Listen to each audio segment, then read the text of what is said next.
9 years of unbelievable consistency, smashing every single record in the book. But unfortunately, Mo Salah's time at Liverpool is coming to an end. So it's only right to rank every season he had at the club. From 17-18, where he came in on fire, all the way to this season in 25-26, his toughest at Liverpool.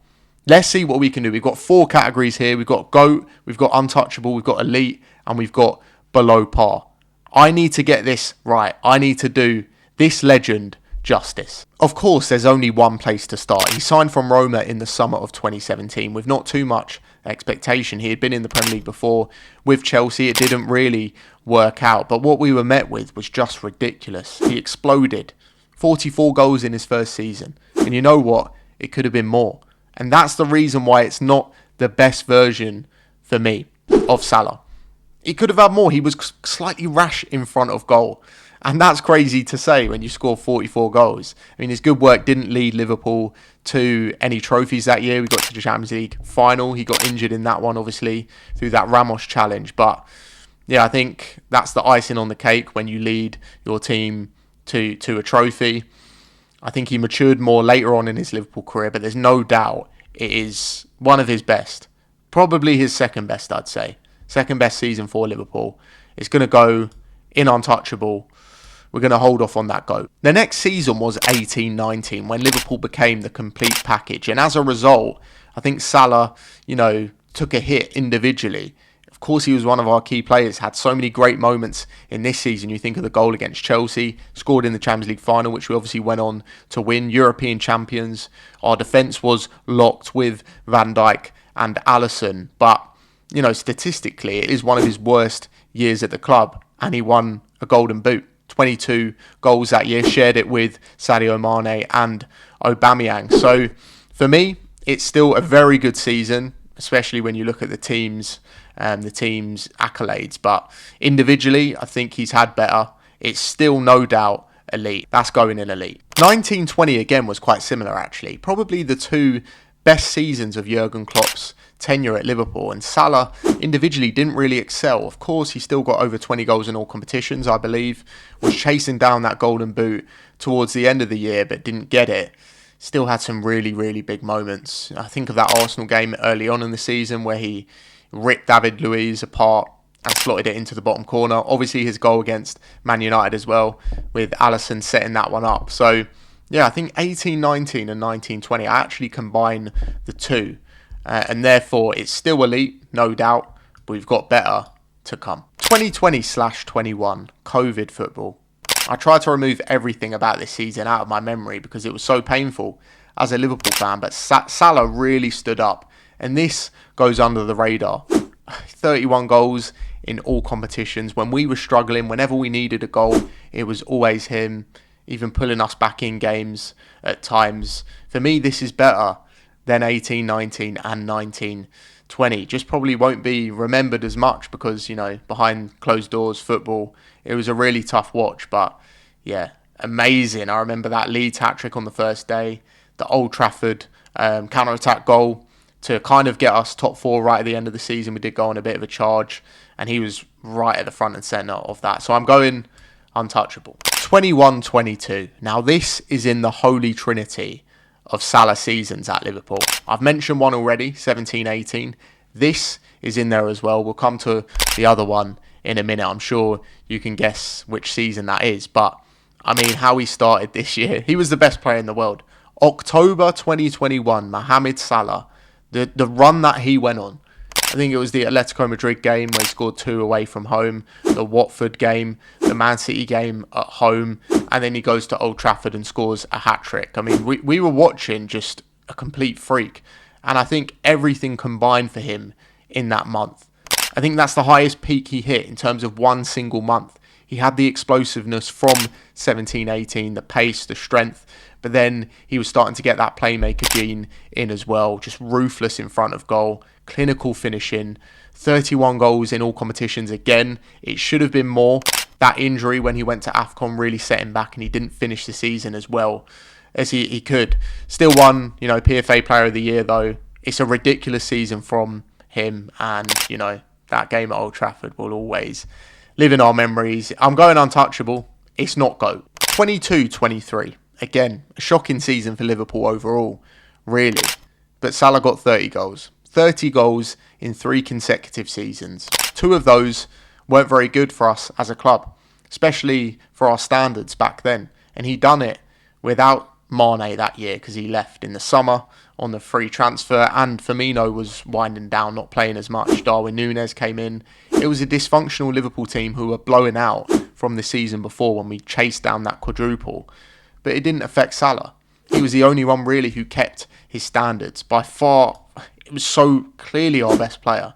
And how can you have such a bad season as a team and as a club, but have so many great memories from that year, specifically to do with Salah? The goal against Man City where he spins Cancelo, tucks it away past Ederson. I mean, the Man United game, 7-0, where he becomes Liverpool's all-time Premier League goal scoring player.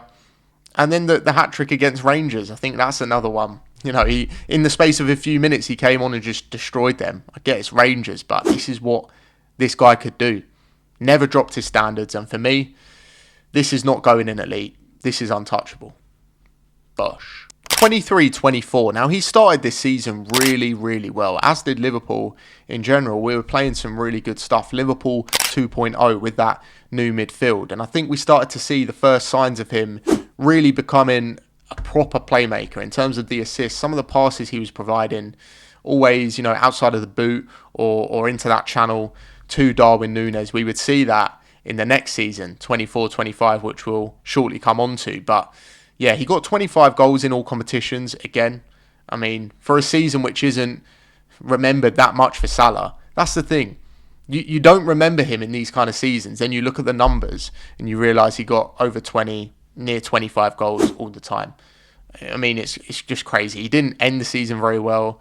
Liverpool didn't, as Klopp obviously left the club, and he kind of fell out of him with that West Ham game on the sidelines. But yeah, I think it does kind of go in the same category as 18-19 and 19-20. These are still amazing seasons, by the way. And for me, this video is just highlighting exactly how amazing this guy's Liverpool career was. Look at this. I mean, there's 2 seasons left. And we've only hit untouchable or elite. Next up, though, is the big one. Let's not waste any time here. It's his best. It's his masterpiece. His magnum opus. 24-25 Mohamed Salah takes the crown. And I think he would say that as well. Let's just deep what he done for a second, okay? Klopp had left. We bring in a new manager.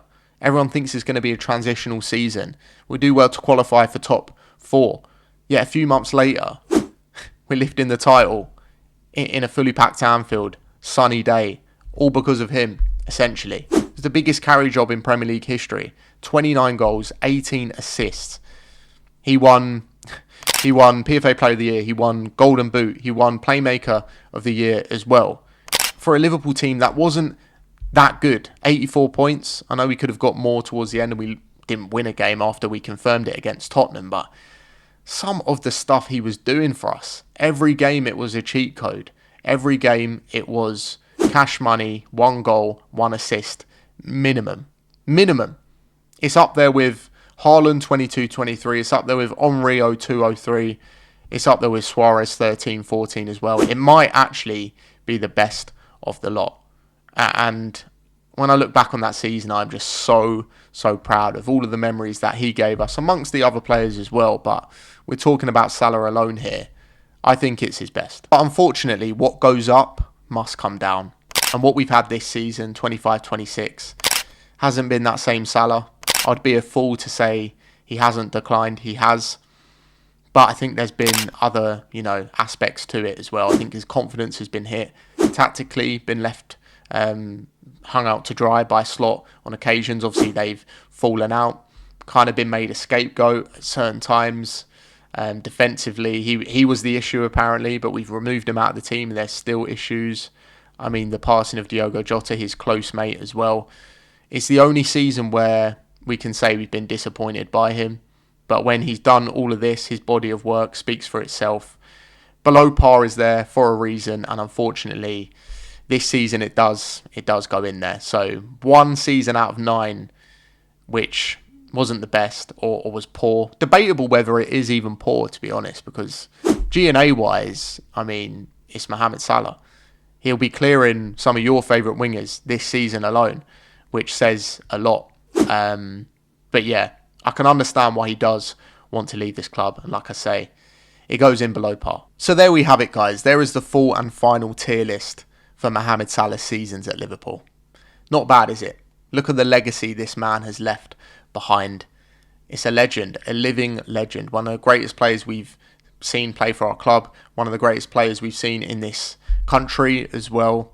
And when we look back on these times, we'll just smile, and the memories will be amazing. His name will be sung at Anfield for eternity. And yeah, he deserves all of the flowers that he's getting from not only Liverpool fans, but opposition fans seeing his farewell. Super emotional, but thank you to Mo Salah. Guys, if you did enjoy the video, click like, click subscribe. Make sure to get some comments in as well. I'm trying to be a bit more consistent on this YouTube channel. If you want to see anything in particular, let me know.